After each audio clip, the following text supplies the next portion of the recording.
Hey everyone, it's Paddy. Thanks for tuning in to Now We're Really Talking. Before we get started, a quick note.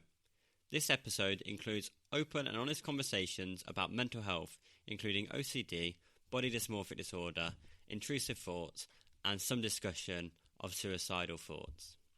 Please take care while listening. It is completely okay to pause, take a break, or not listen at all if it feels like too much today. If we talk about anything that brings up difficult feelings, you're not alone.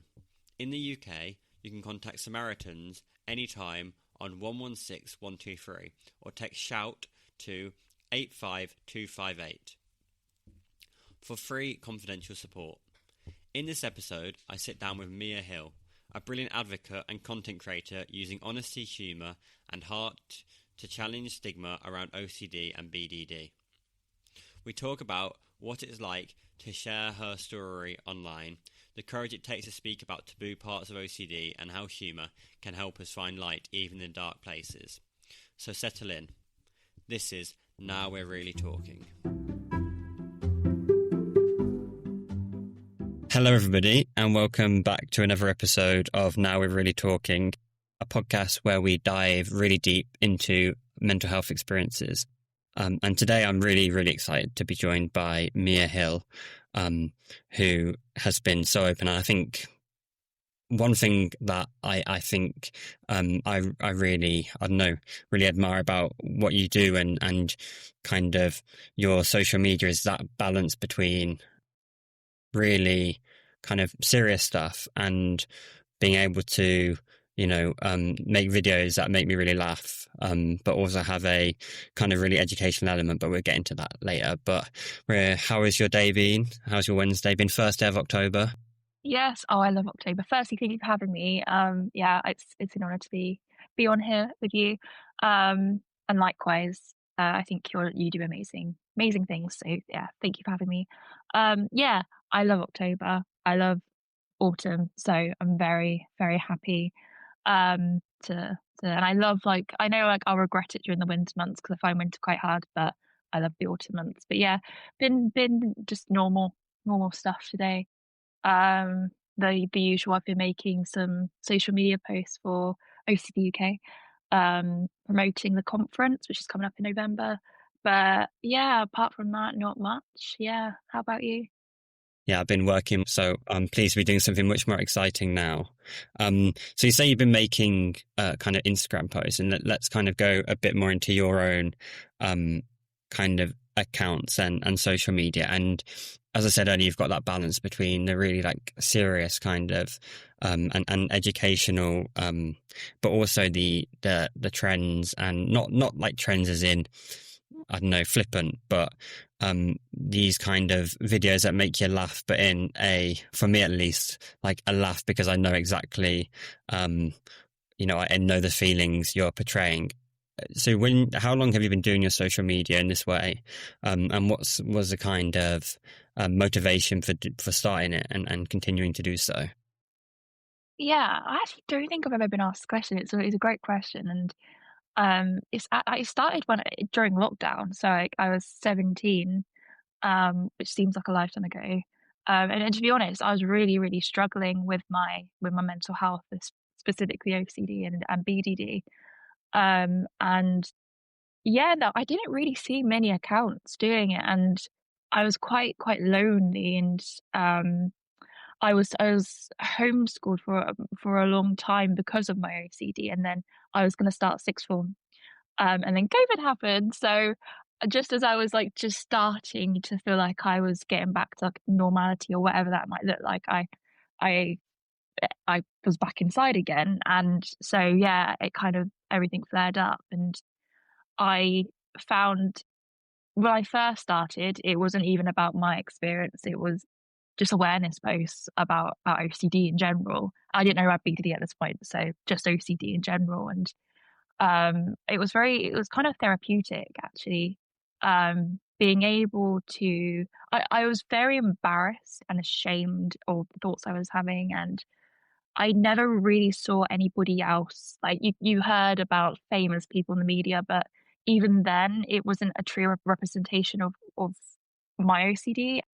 the taboo sides of OCD, um, and so I just thought, why not? I didn't show my face at all to begin with. It was just, kind of just posts. And as I got into it, I met people online sharing their experiences, and it was the first time I saw people not only with similar experiences, but my own age, and I never ever saw that.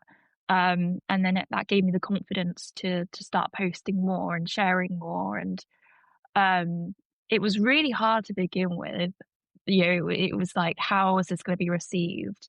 Um, but the support I got was, incredible, and very, very lucky to have that reception. And that's kind of where it all started, really. And then that led on to me doing videos with myself, which was a massive thing as well, because during that time I was struggling with BDD that I didn't know until I was in therapy for OCD anyway. It was over Zoom during COVID. And I was really struggling with these obsessions that I was ashamed to talk about regarding my face and particularly and how my face looked in certain details in my face, and that's how BDD manifested for me. But I got to the point where I felt like I had to talk about it, so I talked about it with her. And she explained that it sounded like BDD, and she sent me resources, and I was like, okay, this is exactly what I'm going through.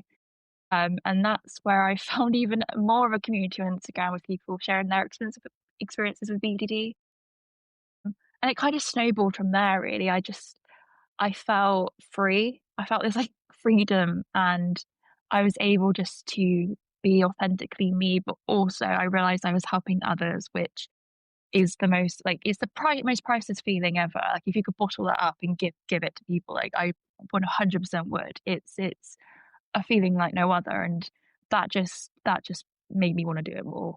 And yeah, I've always found humor as uh, a medicine in itself, and it's kind of, I think, growing up as a kid that was all really like mentally ill and felt very awkward anyway for many different reasons. I think humor, it was my tool that I could use, and I always felt like the black sheep of the family, and I felt like this is what I can bring to the table and kind of be seen as okay, she's all right sort of thing.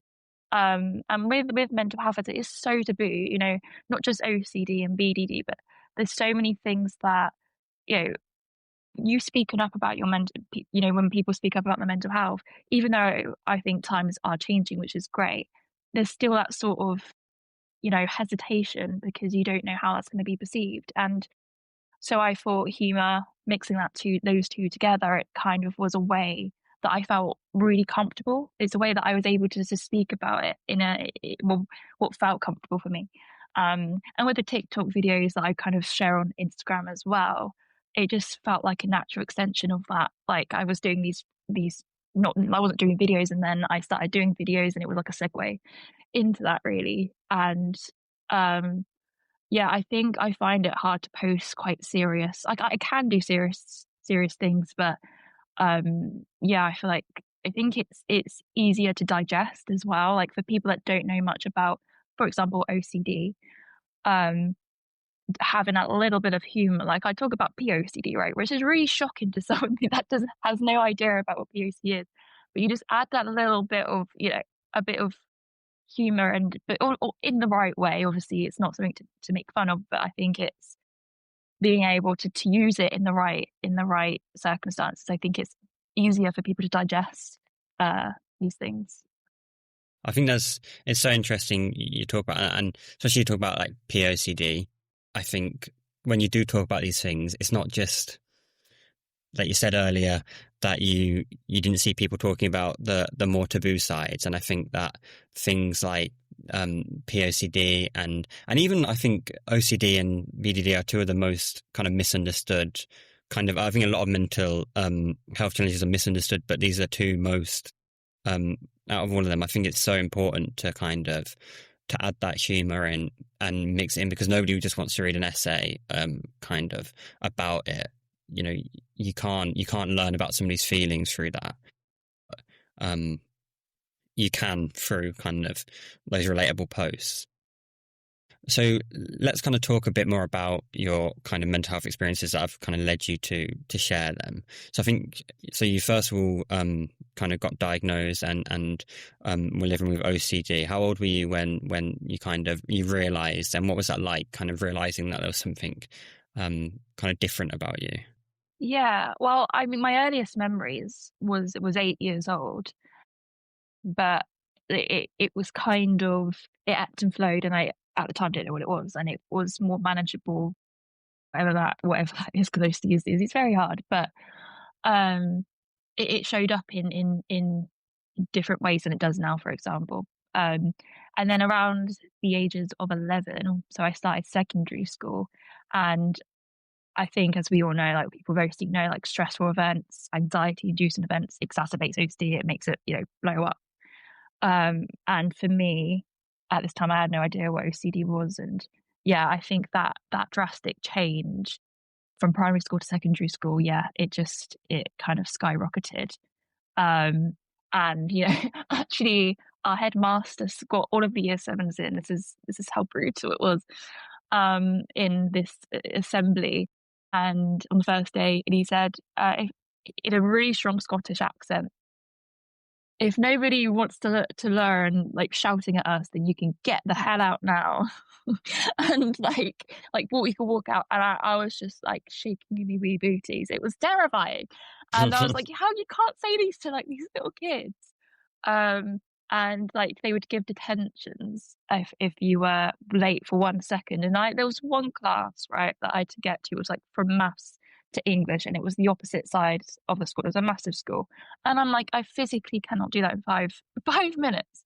And you just get detentions like that. And I mean, for some people, some kids can just take that sort of thing, but for me, it was like it just fired my OCD up. And um, yeah, I remember the night actually where I broke down to my parents, because it got to the point, and at this point, my OCD was centered around harm, and harm coming to my family, and I had to check a lot of checking. So I had to check every single wall or surface when I went into a room, because in my head I had written inappropriate words and whatever.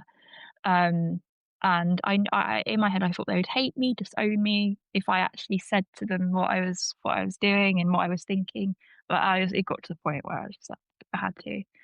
They took me to the doctors the next day, which was terrifying, because you're like, why don't you go to the doctors?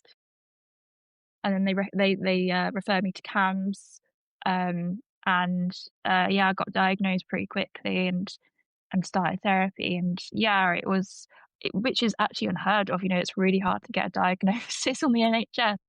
But this was like, what, 10, 11 years ago now, which makes me feel really old. I can't kind of imagine. I was quite a bit older than that, and it's still quite a big thing to kind of be told that there's something different to your like classmates and that kind of thing. How do you kind of feel when you found out that there was a name for this thing? Because I know a lot of people talk about a kind of relief, or did it come with anxiety, especially at such a young age? Yeah, I actually think, yeah, exactly that. I think if I was experiencing OCD later on in life, or a little bit even in my teens, I think I would have been able to have seen it differently. And for me, it was just I could not take anything in. I was just so scared. I didn't know what it meant, even though people, these doctors and psychologists trying to explain it to me. All I saw was, I'm very ill and I can't change it, because in my head, OCD was so like it was rooted in me at this point. I couldn't see. They were telling me, you're not going to have this ever again. We're going to get it away from you. And I'm like, that does not seem like a how, and that terrified me even more, because especially at that age, I saw it as a frenemy. I saw it as, it's helping me. Yes, it's caused me so much distress, but it convinced me that I'm keeping people safe. I'm stopping bad things from happening. So from a child's perspective and an adult's telling we're taking that all away, I was just terrified. Yes, it was the most distressing, awful thing to go through, but I was preventing even worse things from happening in my head. So yeah, it was terrifying, really, and I don't even think therapy worked for the first couple of years because I didn't really understand it. Yeah. Yeah, I think that is a great point because, you know, OCD and I've struggled a lot with kind of harm OCD and the reason you do kind of you feel that way and you do the compulsion is because you think it's helping. You think that that's the only way. So being told that you can't do it anymore and it's going to go, I can't even imagine at 11. Like I don't know. I have difficulty getting my head around it now. So we touched on POCD earlier, and it's actually something that I think is so stigmatized, and I understand why. And I've never been able to speak about it because of the kind of the feelings and the concern and my OCD is all about what other people think of me. So if I talk about Mhm. this, you know, it's a vicious Same. cycle.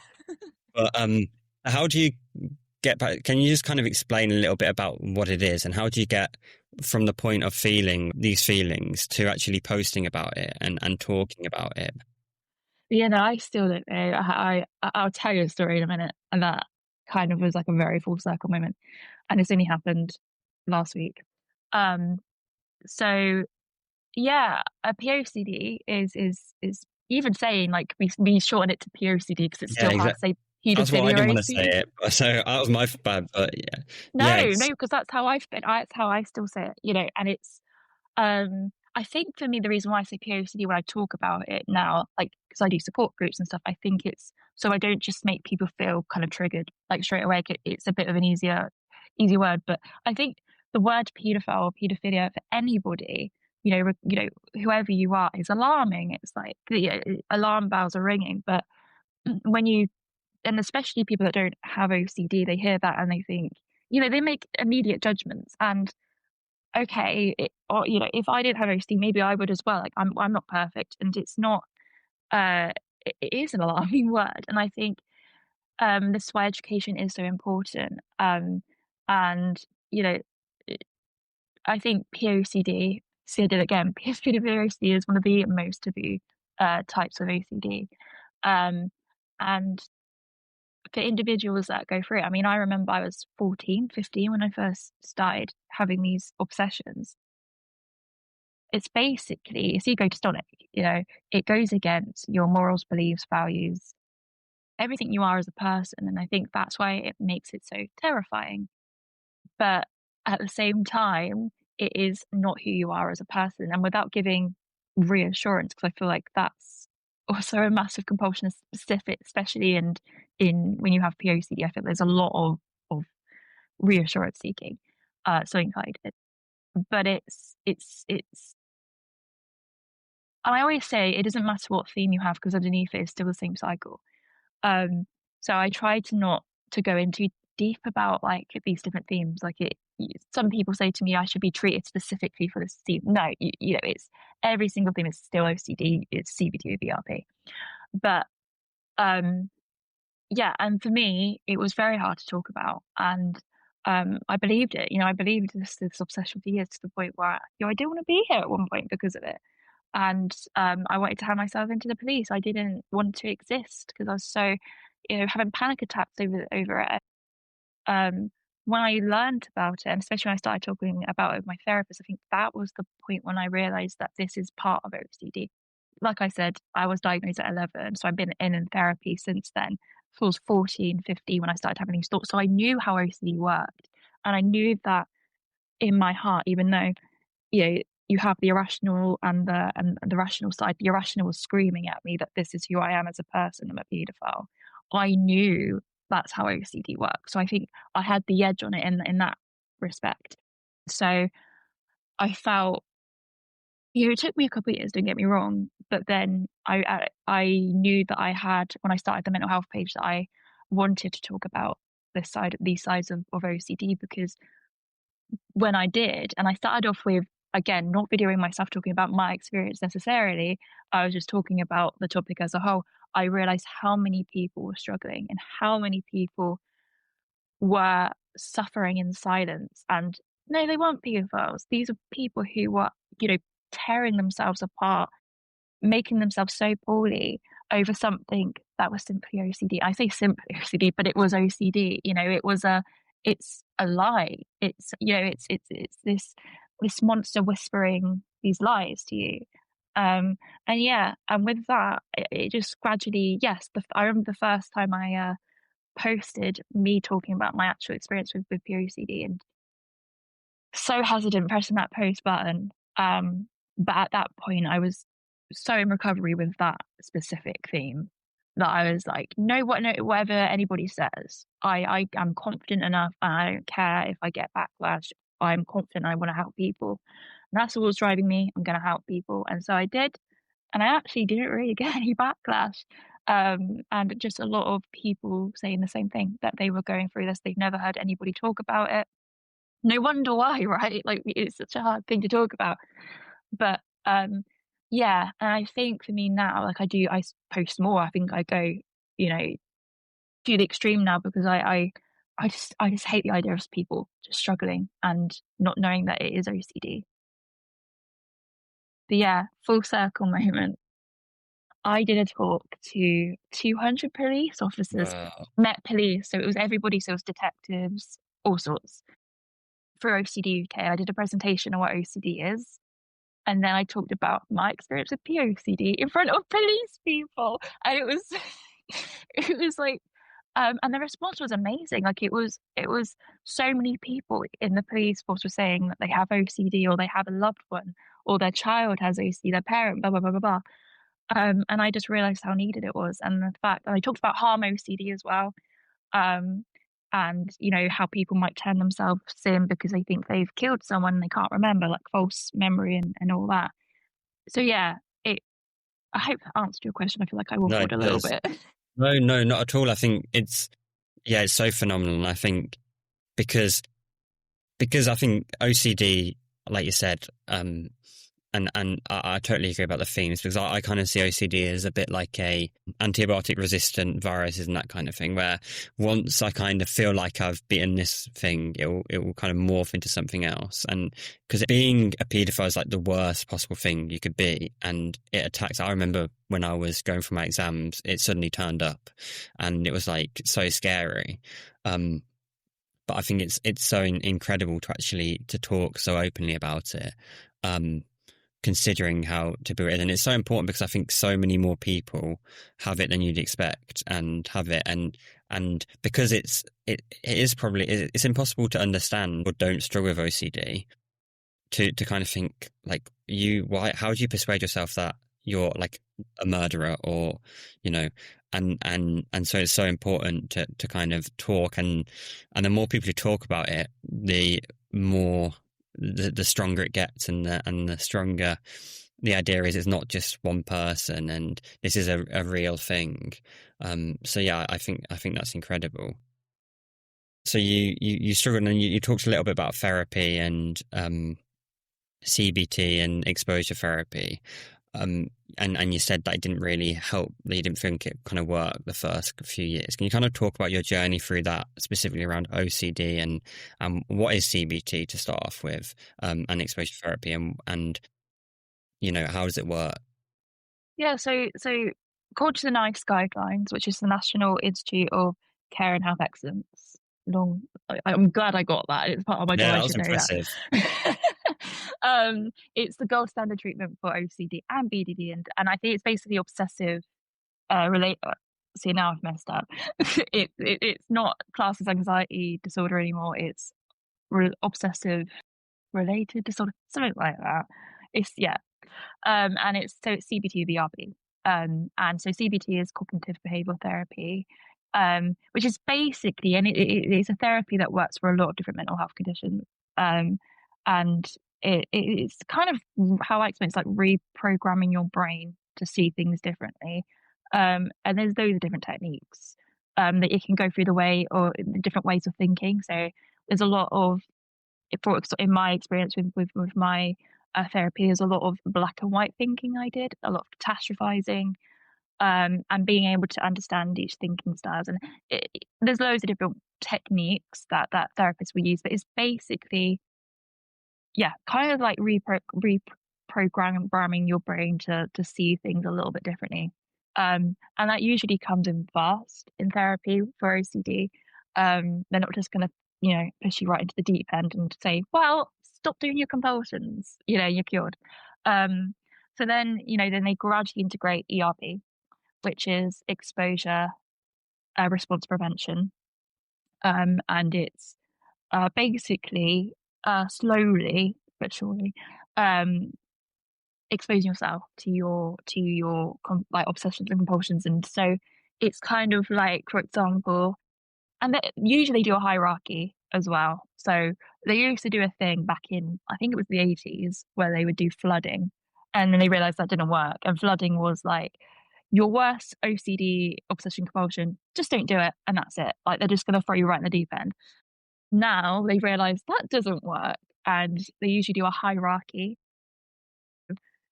starting with the things that feel okay, I can possibly expose myself to that, and start off really small, whether it's delaying a compulsion for like 10 seconds and then doing the compulsion. So it's not exactly getting rid of everything all at once. It's about, whatever works for you. And I think it's really bespoke. I think each therapist and their patient, you work together to create a plan that works for you. And, if you start to do an exposure and you feel like you're not ready, then that's, it's all good. But yeah, then you slowly build yourself up to the exposures that at the beginning of your therapy journey seemed impossible. But it's slowly catch a monkey. And I think finding the right therapist is really important, and to be vocal about if you don't think that therapist is working for you, because, you know, it's like, it is a relationship and you need that relationship to work to be able to progress. So that's really important. But yeah, my experience with therapy, I honestly just think it was my age. Um, Not a lot of, I didn't really know what OCD was, even though it was being explained to me. Not hearing about it like through my peers, or knowing what it. I think it was just a combination of just being really confused overall. I remember every therapy session to begin with. So it was with CAMS. My mum was in the room with me as well, and it was like I did like 12 sessions, and I don't remember any of them because I just felt like I was getting so much information, and I was in panic mode the whole time. I was just like, I would have numerous panic attacks. Like, there was one time where I was in the car in the car park, and my therapist came out and was like, "Come on, come in," and I was having a panic attack, and um, I just didn't really understand it, and I was so scared to even the idea of not doing my convulsions just seemed impossible. So um, I think I lied a lot as well in therapy, acting like I was doing okay when I wasn't, so I didn't have to, keep going, which was kind of bad, but, I was a child and I didn't I was so terrified. Um, but anyway, as time progressed, I, I think especially from my teenage years, I understood it better. We worked on different things.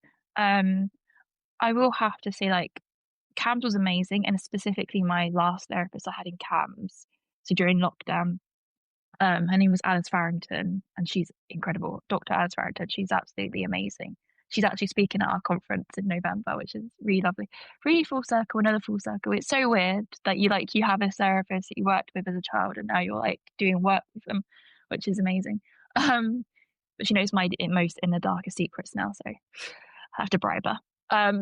But yeah, she's amazing. And then yeah, so I went into adult services when I was around 19, and I think that was the thing that really helped me more than anything else. And I think it was a different setup to CAMS. I felt like my parents were really involved, so I couldn't be completely honest.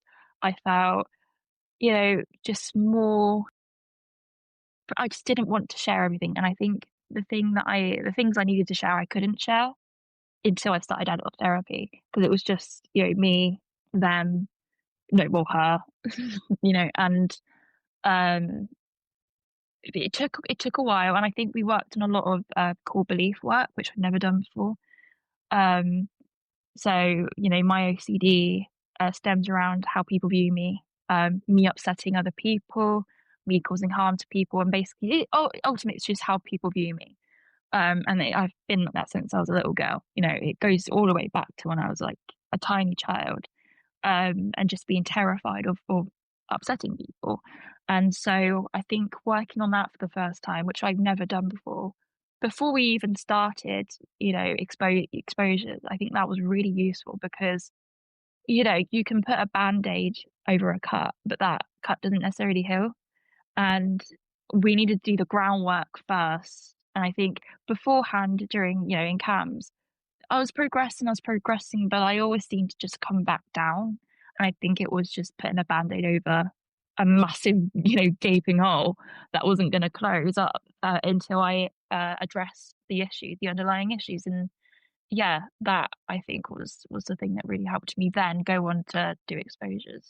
Yeah. Yeah, that's so interesting. I think it's true around kind of putting the band-aid on, and actually, I think you have to be kind of a certain age to start doing that, because there's this perception about therapy that you just go in and talk, but actually it's such hard work and it's really difficult. And I remember coming out of so many of mine, and when I was younger and even now, like just being so shattered by the end of it, because you're reaching depths that you didn't even think were there.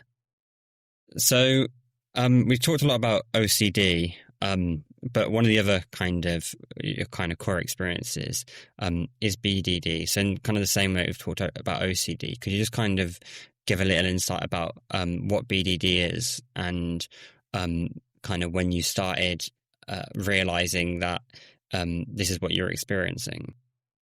Yeah, so BDD stands for body dysmorphic disorder. And it's a preoccupation with a certain perceived flaw or defect, or multiple. It's not just one. It's usually not one, to be fair. Um, and it's very closely linked to OCD. I always say they're sisters, not twins, because they are, they're separate illnesses, but there's a lot of similarities. And it's kind of, it made sense why I actually developed BDD, and being able to understand they kind of go together, not in all cases, but for me, it kind of, yeah, anyway. And yeah, so it started always, I think, it's getting it right, like the difference between insecurities, which we all have, from time to time, or, they're there, but it's like you can kind of move it, just, see it, move on. It doesn't give you anxiety, it doesn't really affect you. Um, and I've always been very tall, so I'm 5 foot 11 and a half. I think I'm practically 6 foot, but I like saying 5 foot 11 because it makes me feel better. Um, I embrace my height now. But growing up, I was like always the tallest person in the class, and it was always a thing that was sort of pointed out, not in like a negative way, but it was something that I think I knew people kind of just like, that's one of the first things they see, which is, okay, yeah, it's gonna be. But so I think I was always aware of how I held myself, and um, just trying to make myself look as small as I could. And then I had concerns in the playground, about my weight, which unfortunately I think a lot of little girls are doing now, and it's heartbreaking. I think social media has a lot to do with that, but I also think it's just how girls and people talk on the playground. But I remember being like 6, 7 years old and not wanting to wear my school jumper. I wanted to wear a school cardigan because in my head, the school jumper made me look like I had tummy rubs. And I was 6 and 7 years old. That shouldn't even be a thing. It should be on my radar. And again in class, how I held myself at 6 years old, I was like trying to make myself look slimmer, and anyway. And then, yeah, I think it wasn't something that just happened overnight. It was a thing that developed over years. And, and then it got to my mid-teens, so like 14, 15. There was that change, or that switch. It started to get more, took up more headspace about my appearance, and uh, it kind of just grew and grew. And my perceived flaws were always my nose, my jawline, my forehead, basically pretty much anything on my face. It got to the point where it was everything on my face at one point. And I would spend hours upon hours checking my reflection, taking photos. And when I was around 16, it was my prom, and I got all dressed up, ready to go, and I had a massive panic attack because I of my appearance. I couldn't go. I didn't want anybody to see me. And that was the point, like, I kind of think back to, and and how I've gone on since then. And yeah, lockdown was like the thing that made me very poorly with BDD. And I had my camera, and I would spend all day, every day, videoing myself from different angles, taking like so many different pictures, and then zooming in, analyzing, obsessing. How can I change this? And this is where it's like very linked to OCD because there's that compulsive element. So you have the obsession, but there's compulsion within BDD. So my compulsion was checking, was filming myself, was checking my reflection or avoiding any reflection just to have that respite of not trying not to be preoccupied. Um, and then it went into so many different ways. I look back now and I think at that time I thought it was so logical what I was doing. But the distress it caused me, I mean, I don't think I've ever felt that bad in my life. With OCD, yes, I've had some really awful times, but there always seemed like a glimmer of hope, like, okay, well, maybe I will get over this compulsion because I've gotten over that compulsion before, or I can get over this obsession because I got over that obsession before, you know. Um, but with this, it felt there was no hope. There was nothing that was going to make me feel better, and I did end up having suicidal ideations, and that was the thing that terrified me because I was like, and that turned into my session as well, because then it was like, how would my parents feel? And then I started. I know you might have heard of suicidal OCD as well.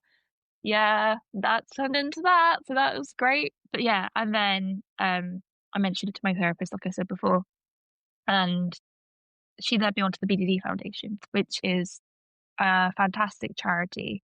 It's the only charity I think that exists in the world, but it's a UK charity, all about BDD. And I was able to read other people's stories, and there was loads of different resources.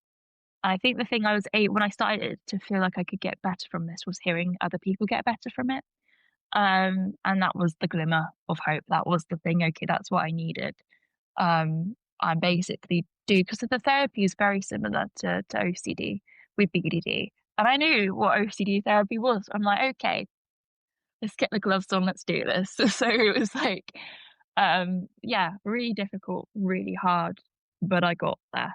And I always say with both OCD, recovery is a weird thing, right? Like it's different for everyone, but for me, it's they both used to steer the car that I was in, um, and now they're in the boot of the car and I'm the one driving. So it's like they're still there making background noise, but and there will be times where I will have blips because that's just the nature of it. But recovery for me is living a life that I want to live despite the background noise.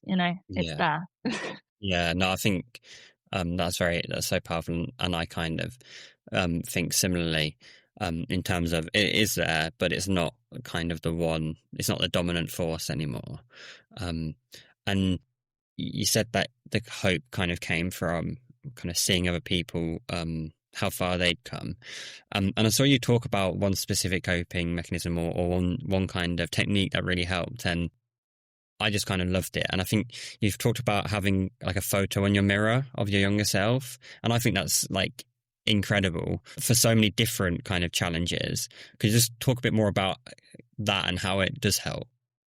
Yeah, I've got it right over there. Actually, my mirror. Yes, it's me from like my first day of primary school. I was very, very tiny. I didn't have a care in the world. Um, I think it is really powerful. I think for both OCD and actually, I think so many different. It doesn't just have to be OCD and BDD. I think it's a very powerful tool for whatever mental challenges you're facing. Where I am now, I see that little girl as a completely different person. Like it seems like it's a separate person, but actually it's the same person. It's exactly the same person. And in therapy, yeah, my therapist told me to get a younger picture of myself, put it on my mirror, And it started off with doing work with just, just looking at the picture and not having it on my mirror and kind of seeing myself, her in me sort of thing, which took time because in my eyes, I just wanted to protect that little girl, and I wouldn't wanna say the things that I was saying to myself to that little girl, but then realizing I am still that little girl, like, she's still in me, um, and yeah, I think it's a lot of inner child work, which I think this is where I think people that don't know much about therapy or think that, "Oh, mental health, oh, woke people, blah, blah, blah, blah, blah," which really gets on my nerves because, I think they all need therapy, the people that are Yeah, saying no, I agree. that. But, yeah, they hear inner child work and, like, they probably think, they roll their eyes, but I think it's one of the most powerful tools you can use because, um, a lot of these people, I think all of us are guilty of neglecting that child as you get older, for whatever reason, and I feel like we're all putting on a persona to a degree. Like, what is adulting, right? It's something that we're just told to do. Like, okay, go out, go to your job, and then act like an adult. But actually, there's a lot of trauma and a lot of things that have happened in childhood for whatever reason, and everyone has their history, and I think being able to connect back to that child is really important in healing that child, but healing yourself as well. Like it's anyway, I could talk about it for ages, and there's so many different parts of inner child, work and connecting. But for BDD, it was realizing that, and OCD now because I do use it for that. It's seeing that. Okay, is that little girl a paedophile? I highly doubt it. Is that little girl gonna kill her family? I highly doubt. It's like actually being just to however you use it, you can use it in so many different ways, but kind of zooming out, I feel like BDD and OCD, you're zoomed in right on the obsession, and that's all you can see when you're in it. And it's like about zooming out and just seeing the whole picture rather than a little detail. And that's Yeah. something that I think that really helped with. I hope that makes sense. Yeah, no, it makes so much sense. And I think that it's so helpful to kind of, when you're in these kind of moments and the thoughts feel like they're taking control, just to take a step back and Mm. realize that, you still are that same person.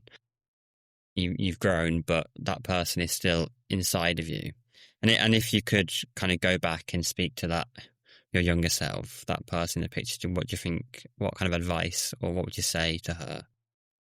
Yeah, I think I think about this a lot, and I would give her a massive hug. And I think I really do go back to my 11-year-old self. I think that's the person I see when, when I was first quite poorly, and all the things I wish I could tell her that, even my 14 and 15-year-old self, which seems like such like I'm so distant from those people. Um, and just wanting to give them a hug and tell them it's all going to be good. And it's easy to say that standing here when they're going through the walls, but giving them that this is your future, and if you hang on and you keep on fighting the fight and knowing you're not alone, and there are people out there that are exactly the same as you or going through similar things, and you're not in it on your own. Hope I don't know how to say this, but it is that it's temporary, but you're valid. What you're feeling is temporary, but you're valid to feel the way you feel.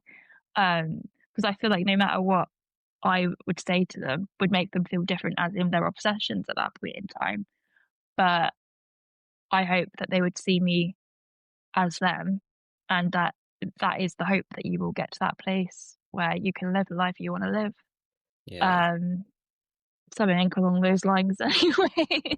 Yeah, no, that's brilliant. I think that, yeah, it's just so kind of powerful to hear and to see how far you've come. If you could tell the Mia of like 14, 15 who was struggling that you'd be given like a talk to 200 police officers, I just think that's absolutely wild. And so we've talked a lot about your experience and kind of what's led you to be doing the things you're doing today. So just to finish off, let's just talk a bit more about how you're using your experience. So we talked about social media, but what else do you do to use your experience to help other people? Yeah, well, I'm quite creative. I like being creative and stuff, and I think I've mentioned this to you before, but s trying to get together a short film, on OCD, and, it's getting there, but, I'm so excited. well, I'd love you to be involved if you wanted to be. Yes. Um, but yeah, no, I've always been into filmmaking and specifically writing and creating. So it's always been my passion. I think really being able to use, and I've always find it hard to, well, sometimes hard to explain to others that don't know much about OCD, how it feels and what it looks like, because it can be quite overwhelming and complicated if you're not going through it. So I think, art is a great way of being able to express yourself. So yeah, I'm hoping that this will help. But I'm right. I've wrote quite a few different things. There's one play that I want to do, which is a different story on OCD, but it's still about OCD and it's more visual. But yeah, this short film, sorry.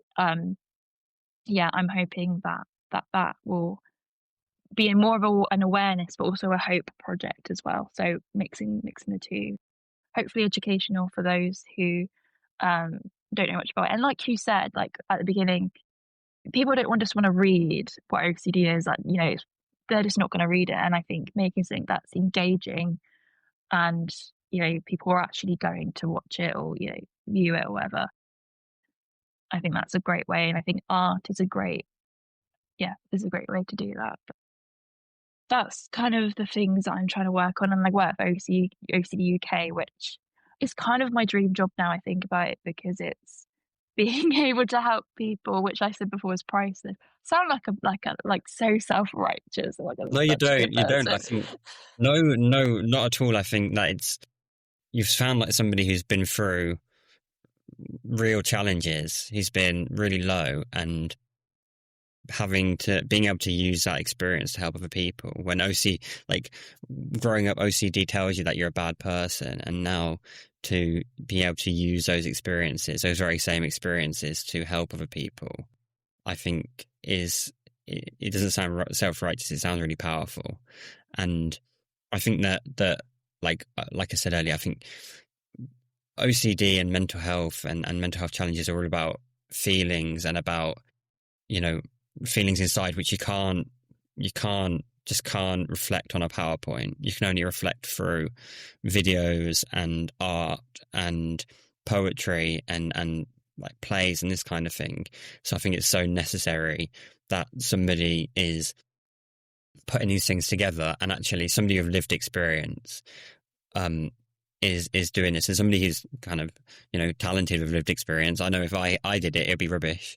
I'm But not saying it's gonna be good. no, I can tell. But I'm so excited to see kind of what happens with it. I think it's just, yeah, really essential, in especially now more than ever.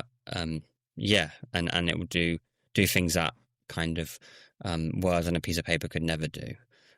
So yeah, I'm really excited for that. Well, But also, I just want to say how amazing you are, and I don't think you give yourself enough credit, because I think the campaigns and everything that you're doing is amazing and so needed, and um, it's been lovely to meet you and see all the amazing things you're doing, and it inspires me as well. I think you're I think, incredible. So yeah. oh no, likewise, I could talk about it for hours. As I said, I think just what you're doing, and I think what you're doing on a day to day, the social media posts and that kind of thing, and the stuff you're doing with OCD UK and everything else, just it kind of it translates. I guess the social media translates what we try and do with the campaigns, and why we're campaigning and why OCD UK is important. It translates like why it's important to a kind of to something that's really relatable for a lot of people. So yeah, on that very kind of wholesome note, I think we'll leave it there. But thank you so much, Mia. I really, really appreciate your time and your kind of honesty and everything that you're doing. I'm so excited to see what you do in the future. And yeah, I just want to say a huge thank you. Well, thank you for having me. It's been lovely Yeah, speaking with you. it's been brilliant, and we'll link everything down in the description or wherever the description is, as well as a load of resources and everything like that. Do you want to shout anything out? Gosh, I don't know. Um, I have to try and promote myself. I don't know. Mental health pages. I don't know what else I've got. Yeah, OCD UK, because if you are struggling, there's a support email and support groups, and the conference that's coming up in November where we can actually see people in person. So yeah, I guess that's all I've got to promote. Oh, amazing. Well, thank you very much, and thank you everybody for listening, and I'll catch you in the next one. Bye.